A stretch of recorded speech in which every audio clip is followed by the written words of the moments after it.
now we know he's won.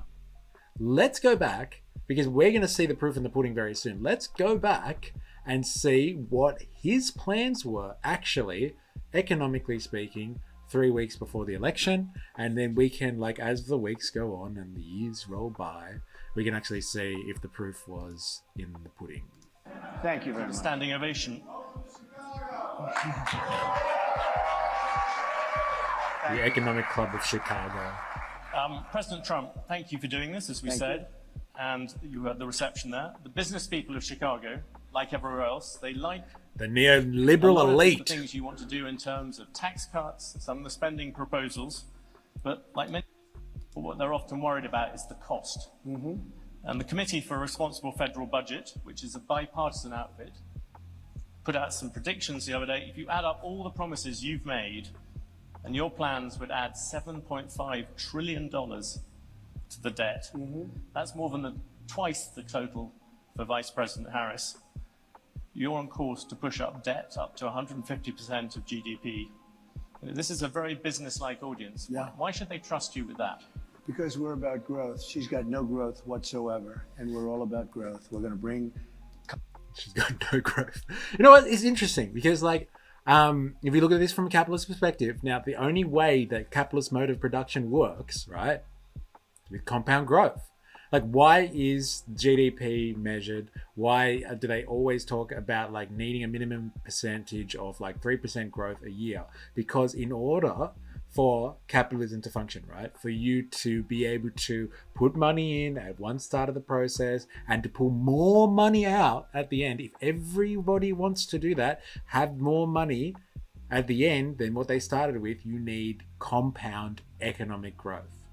And so, like, you know, he's a businessman, so like if he's picking on growth, let's go for it. Let's see what he's got to say. Companies back to our country. You look at even today, as I was driving over, I see these empty, old, beautiful, like steel mills and factories that are empty and falling down. Some have been converted to senior citizens' homes, but that's not going to do the trick. And we're going to bring the companies back. We're going to lower taxes still further for companies that are going to make their product in the USA. We're going to protect those companies with strong tariffs, because I'm a believer in tariffs. I'm not sure that you are. I don't think you are, but I congratulate you on your career. But to me, the most beautiful word in the dictionary is tariff. And it's my favorite word. It needs a public relations... The most beautiful word. Like, wow, at least he's entertaining. So tariffs. This is, okay, from, again, you have to look at this from like a capitalist analysis perspective. Like, they are trying to claw back all that has been degraded from the neoliberal era. So, like, you have to think of neoliberalism as this rise of financial capital, the dominance of capital in the monetary form.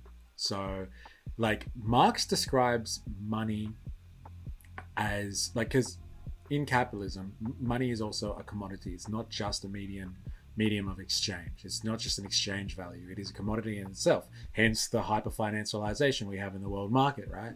But, like, money is the god of all commodities. And so, like, as America and like a lot of like Western or advanced nations turn towards wholly financialization, like, look at what's happened in the UK, for example. They have completely destroyed their home industry, their manufacturing base, which under a capitalist analysis gives you all of the value in society. Like, the value production is at the coalface.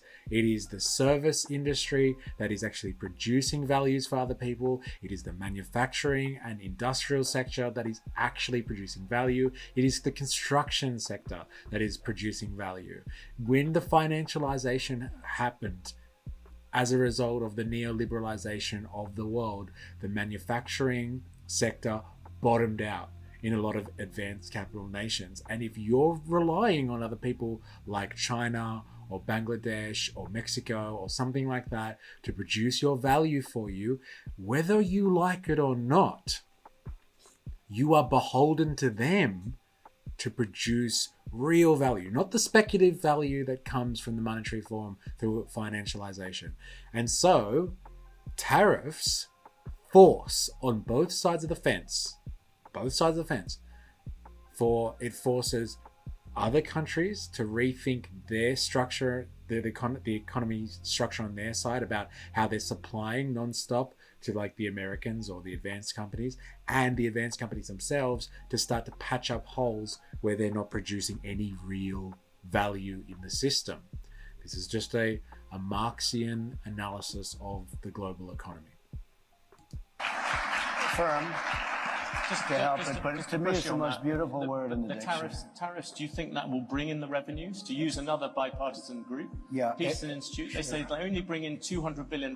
That is that's barely the cost of 2 of your promises. Yeah, but that's like, for what company are you talking about, okay? Look, I've brought in with tariffs, and I was just getting... Did you see that neoliberal rhetoric, like straight away? It's just like, yeah, but like, who's the tariffs going to help? What business kind of thing? Like, what sector of the economy?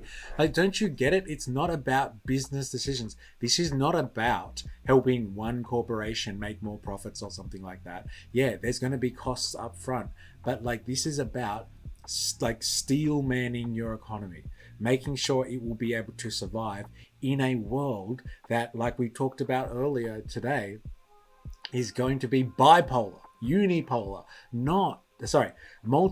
not unipolar anymore. It's not just going to be the US dollar and the American hegemony, and they can just take resources from anywhere they want in the planet at any whim that they feel like. No, they're going to have to be able to compete soon in a global economy. They've never had to do that, the Americans. Since World War II, they have never had to compete economically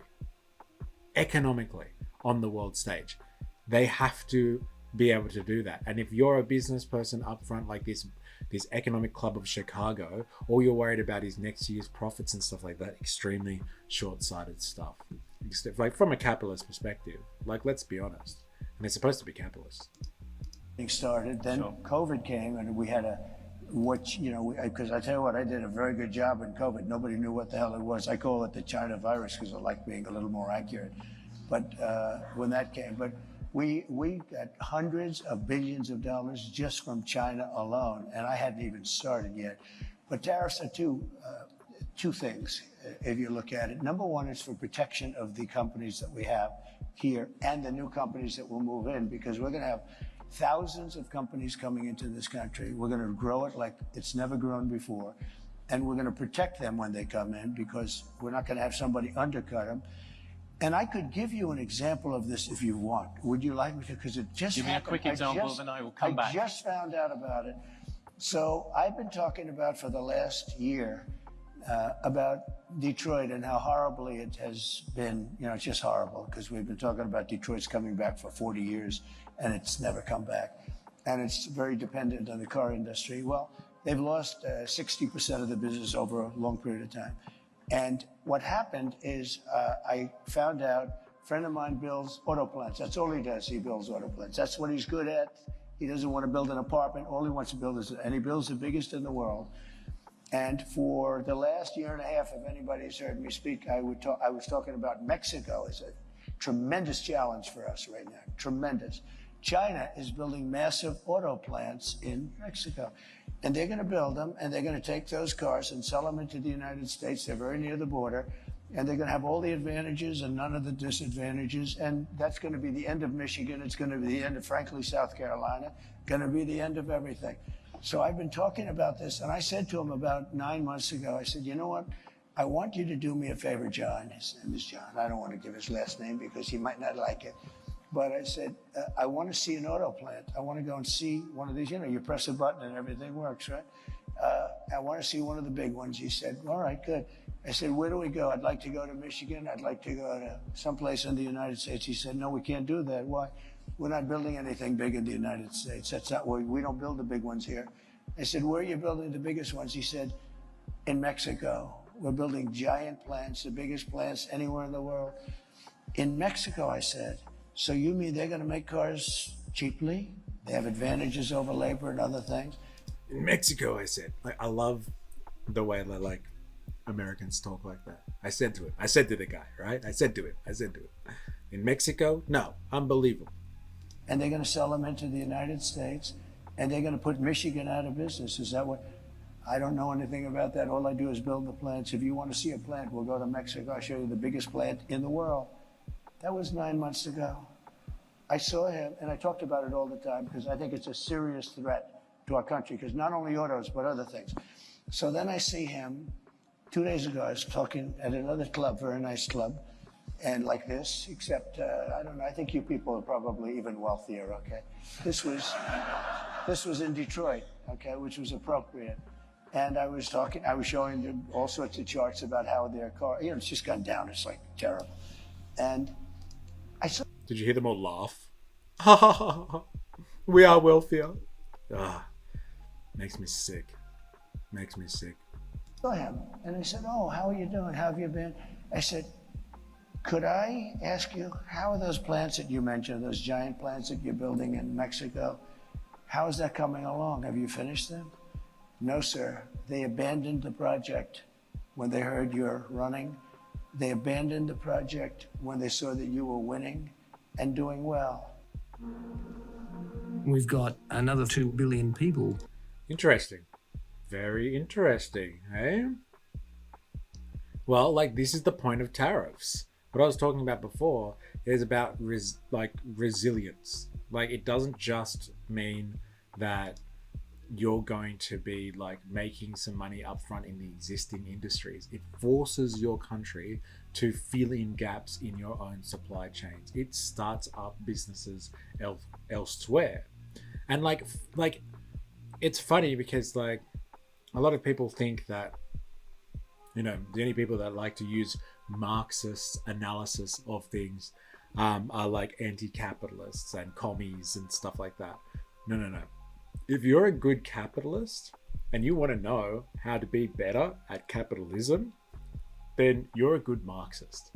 And like, there's a lot of science here that like whoever's advising this guy about what he should be doing to make America kind of resilient is like very kind of Marxist ideas of how global capitalism works. Like what Lenin would describe as like actual like imperialism from the Leninist perspective. Like they're taking it back to the point where the massive cartels and monopolies reside within the countries themselves. Whether that's the answer or not, like that's a completely different question. But you can analyze this definitely from a Marxist perspective. Definitely. Because I told them when they saw that, when they heard you're running, they abandoned the project when they saw that you were winning and doing well. I said, well, All the same. because I told them, and I said it publicly, they're not going to sell one car into the United States. I said, if I run this country, if I'm going to be president of this country, I'm going to put a 100, 200, 2,000% tariff. They're not going to sell one car into the United States because we're not going to destroy our country because I know you're an anti-tariff guy, but I'm the exact opposite. If I had, there was no other way I could have stopped them other than what am I going to do? Negotiate with Mexico or China? You're not going to get anything from that. I said I'm going to put a 100, 200, or 300. I'm going to put the highest tariff in history, meaning I'm going to stop them from ever selling a car into the United States. So I just see the guy by accident. I see him. He says, sir, they've abandoned it. And by the way, they built foundations. They were really rocking. They were going to do it. They thought that I was going to win, or maybe they just told him off. I tell you this, if I don't win, those factories are going to wipe out this country. They're the biggest factories ever built for cars. They're going to wipe out our country. If she wins, and she doesn't know what the hell she's doing. If she wins, she's not going to be thinking about, I couldn't, every speech I made having to do with cars, but every speech I made having to do with tariffs, I'd mentioned that our country is being threatened by Mexico. Now, all of those things, beyond even the car companies, all of those things are now dead. They're dead. I asked them, will they start? Probably not. They're dead as a doornail. If she gets in, it'll start up again. President Trump, I let you give your example. No, you talked a lot about tariffs. You look at the American economy, 40 million jobs rely on trade. It accounts for 27% of GDP. Okay. If you cut that off, that's also going to have an effect on many, many business people here. Yeah. Tariffs also have another side. Isn't that something that you have to acknowledge? No. You could be plunging America into the biggest trade war since Smoot-Hawley. But there are no tariffs. You're going to stop. There are tariffs already at the There are moment. no tariffs. All you have to do is build your plant in the United States, and you don't have any tariffs. People, This a is lot what of I places, a lot of places like this, they See, that is a funny point. God, I can't believe I'm. It's a funny point, okay? Because, like, what I'm going on about here is resilience. And, like, this is the way that the value system works in a capitalist system. The value Jerry Poppins brought up before about capital follows the path of least resistance. And so, like, if the resistance comes at a tariff wall, then the money dips backwards and starts filtering through the economy again. And then the plant has to, like, take up and set up shop within the national boundaries. And this is what neoliberalism did. He is advocating for economic localism. But, like, what I'm trying to say for IS, though, in a roundabout way, and without seeming like I'm completely siding with Trump on this one, it's really freaking me out, man. But, like, is that, like, what he is espousing here is the anti-neoliberalism that, like, people like anti-capitalists, communist, socialists, leftists generally have been calling for like decades now. He is just, like, he's pulling down some of the main kind of, I guess, factors in the neoliberalization of the world. He's starting to regress away from that. I'm not saying that is the answer to the world's problems, regression. It's usually not.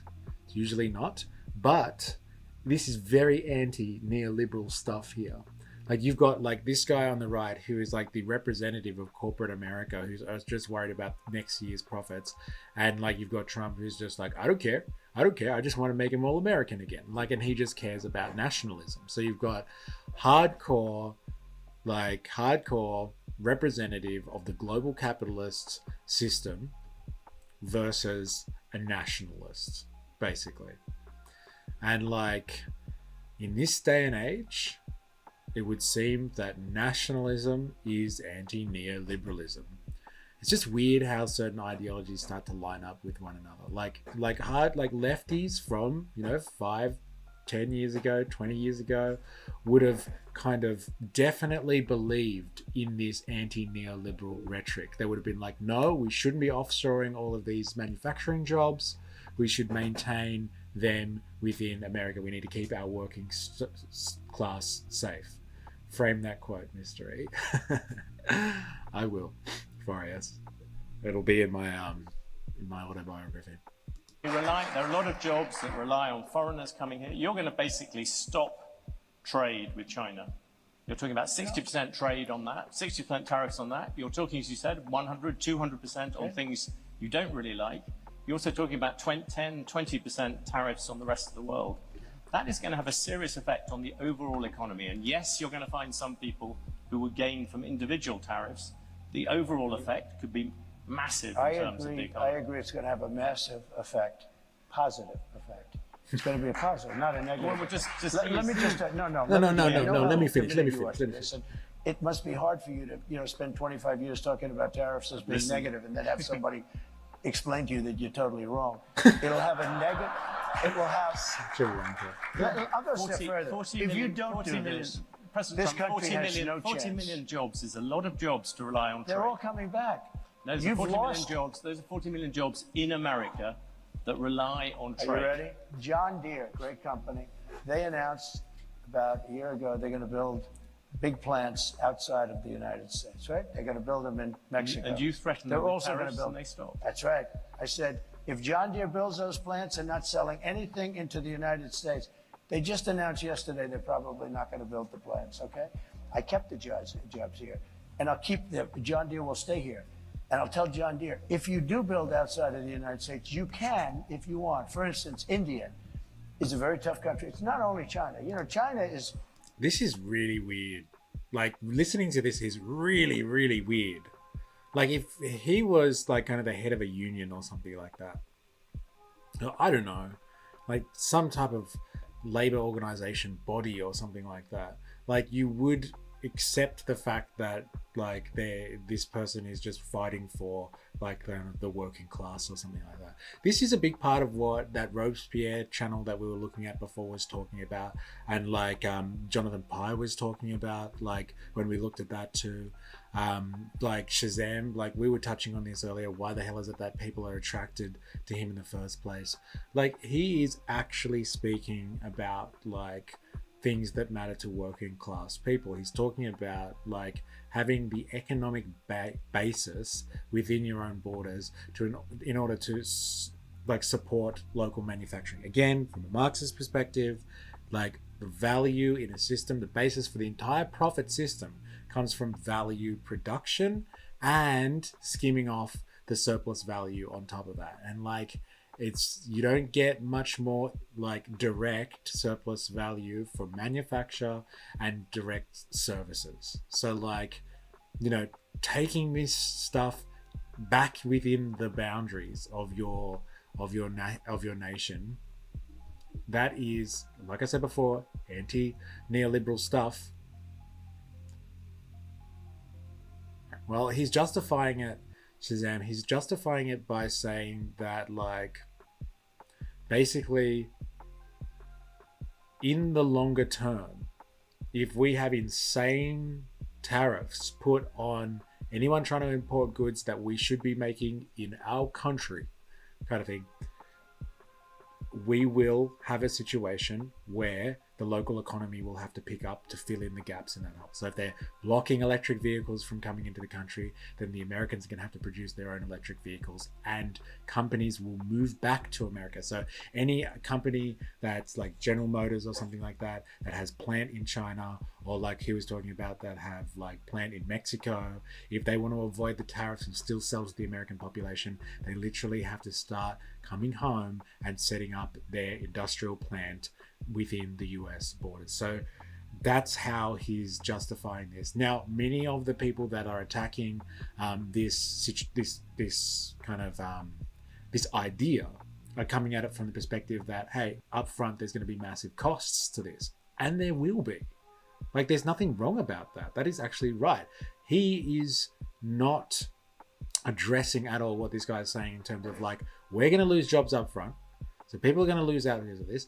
Businesses are going to die because of the tariffs and stuff like that. The economy is going to suffer, but, like, it's suffering in the short term. But the problem with this, if you look at, like, how the global economy works, and how reliant we've all become on each other globally, is that, like, you don't just get this in one term of presidency. Okay, the amount of investment and capital intensity that goes into restructuring your entire society to become, like, manufacturing, in a manufacturing sense, productive again, like, that'll take decades.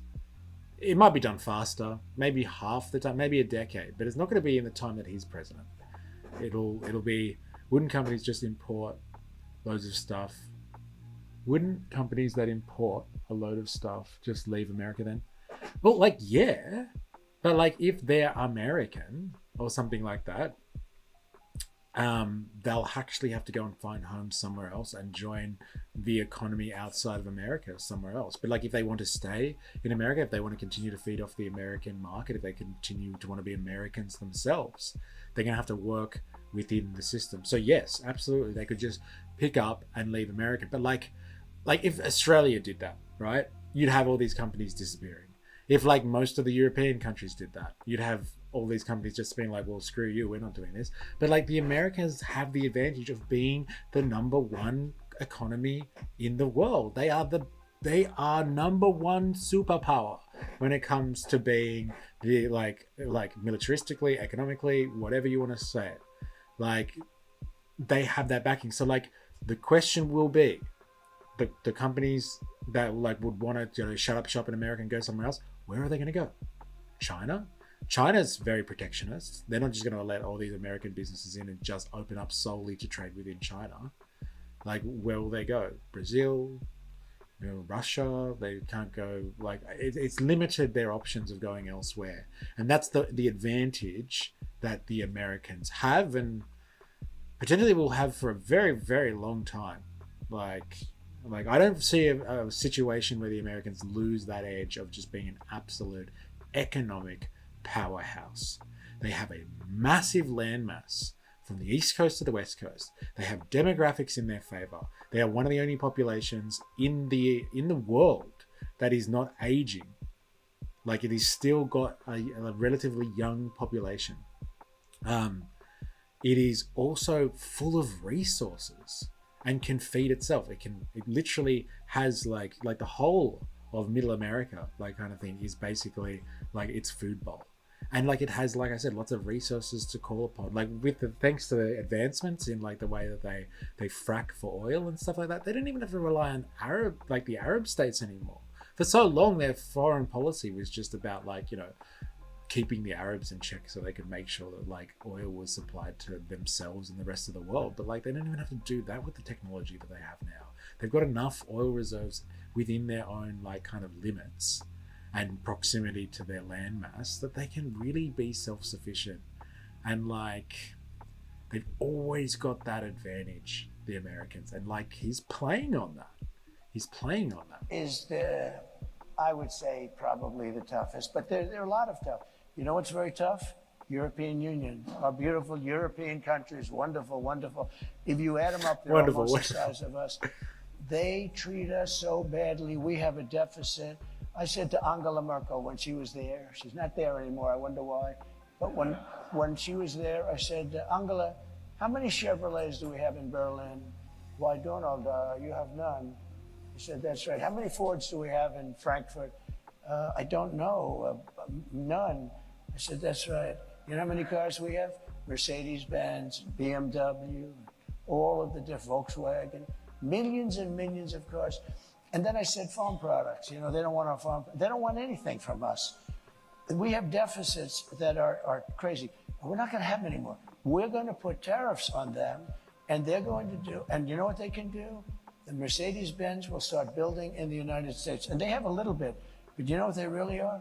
Assembly, like in South Carolina. But they build everything in Germany, and then they assemble it here. They get away with murder because they say, oh, yes, we're building cars. They don't build cars.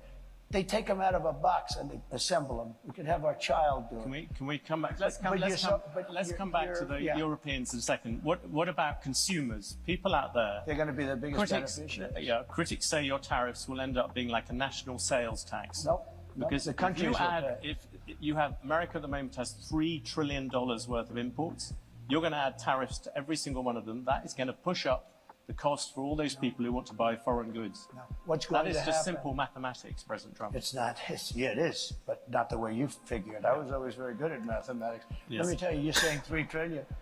That's $3 trillion worth of imports. And they don't have to pay. And aren't you just happy that like you get to see this more often now? Like, out of everything, like, the only silver lining really is that like, he is, unlike most other politicians, at least he's entertaining, like, far out.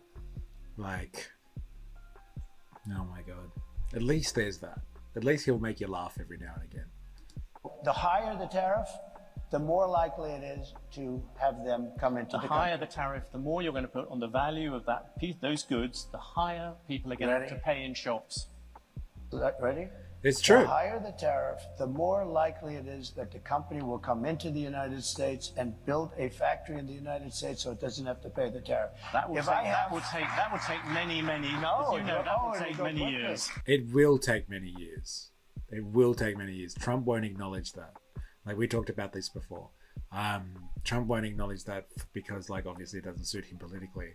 But like, what's interesting about it though is that like, he is like setting something up that won't kind of like, I guess, have any benefit during his term.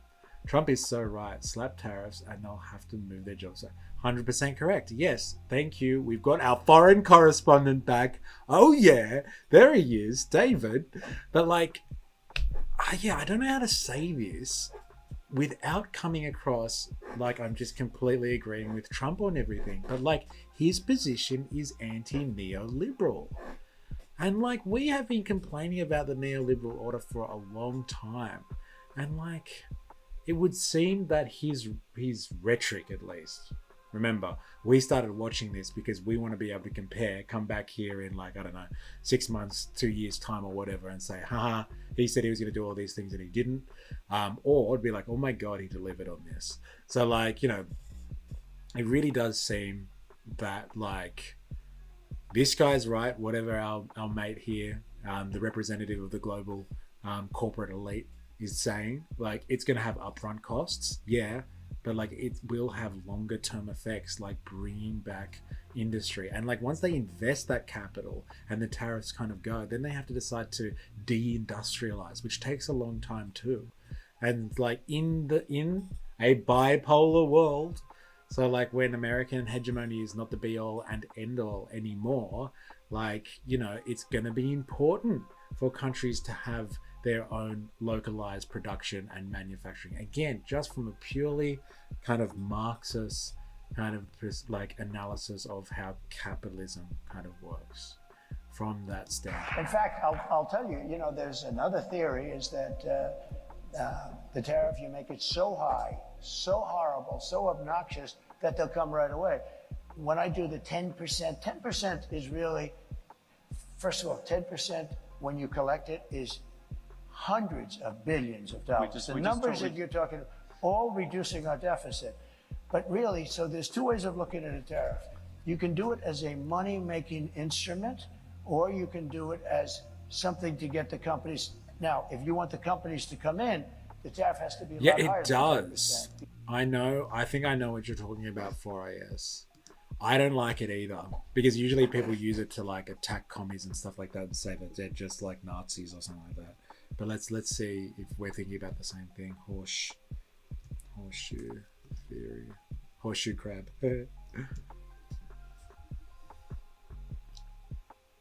No, damn.